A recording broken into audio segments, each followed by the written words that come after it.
Hello hello, আমি পারমিতা আবার এসে গিয়েছি তোমাদের কাছে নতুন একটা ডিজাইন নিয়ে। আজ নিয়ে এসেছি অপরাজিত ফুল নিয়ে। তোমরা তোমাদের পছন্দ মতো যে কোনো ক্লে দিয়ে কাজ করতে পারো, তবে আমি পেপার ক্লেতেই বেশি কমফর্টেবল, তাই আমি পেপার ক্লেতেই কাজ করছি। আমি ইউটিউবে নতুন, তাই তোমরা আমাকে কমেন্ট করে অবশ্যই বলো কী ধরনের জুয়েলারি বা ডিজাইন নিয়ে এলে ভালো হয়। আর আমার চ্যানেলটা সাবস্ক্রাইব করো। আর তোমাদের কাছে আমার একটাই অনুরোধ, ভিডিওটা তোমরা একটুখানি বা স্কিপ করে করে দেখো না, তাতে তোমরা ভালোভাবে শিখতে পারবে না। কারণ প্রত্যেকের কাজ করার পদ্ধতি ভিন্ন হয়। তোমরা যদি পুরোটা দেখো তাহলে আমার পদ্ধতিটাও তোমাদের জানা হয়ে যাবে। তাহলে চলো আমি কাজ করতে থাকি আর তোমরা আমার সাথে দেখতে থাকো। কেমন?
আমি টাসেলে জুট আর কাঠের বিটস বেশি পছন্দ করি, তবে এটা বলছি না যে আর্টিফিশিয়াল বিটস বা টাসেল আমি অ্যাটাচ করি না।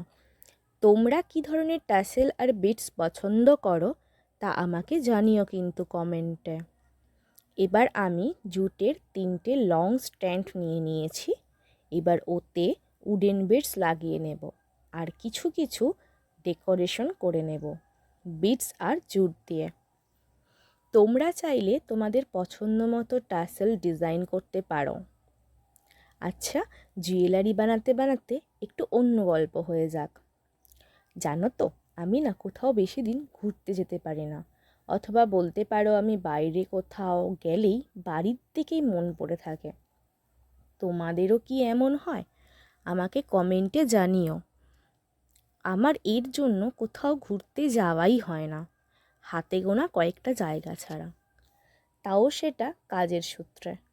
তোমরা কমেন্টে জানতে চাইলে তাহলে আমি একদিন তোমাদের জানাবো আমি কি কাজ করে। জানো তো, আজ এত গরম পড়েছে মনে হচ্ছে বাড়িতে নয়, জীবন্ত আগ্নেয়গিরির উপরে রয়েছে। তোমাদেরও কি একই অবস্থা? এই ডিজাইনতে কেমন যেন খালি খালি লাগছে, তাই আমি ভাবছি নিচের দিকে জুট আর বিটস দিয়ে কিছু হ্যাঙ্গিং করে দেব। অনেক দিন ধরেই ইচ্ছে হচ্ছে শান্তিনিকেতন থেকে ঘুরে আসি, কত বছর যাওয়া হয় না, কিন্তু কাজের চাপে আর এমন তো গরমের ঠেলায় নাজেহাল হয়ে যেতেই পারছি না। ইচ্ছে আছে পুজোর আগে একবার ঘুরে আসবো। খোয়াইয়ের সোনাঝুরি হাট, কোপাই নদী আর বিশ্বভারতী আমাকে যে ভীষণভাবে টানছে। জানি না যেতে পারবো কি না, কারণ পুজোর আগে থেকেই তো ব্যস্ততা শুরু হয়ে যাবে। মনটা একটু গান গান করছে, কিন্তু ভয় হয় গান করলে আবার যদি কপিরাইট এসে যায়। আচ্ছা, আবার জুয়েলারি প্রসঙ্গে আসা যাক। এবার আমি ছোট ছোট লেন্থে জুটের দড়ি কেটে নিয়েছি আর তাতে উডেন বিটস লাগিয়ে নিচ্ছি সব কটাতে।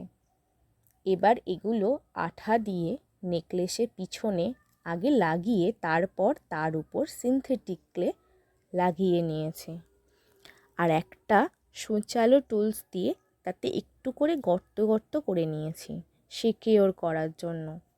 আর টাসেল ও ইয়ারহুক লাগানোর জায়গাতেও একইভাবে আমি আগে থেকে সিনথেটিক ক্লে লাগিয়ে নিয়েছিলাম।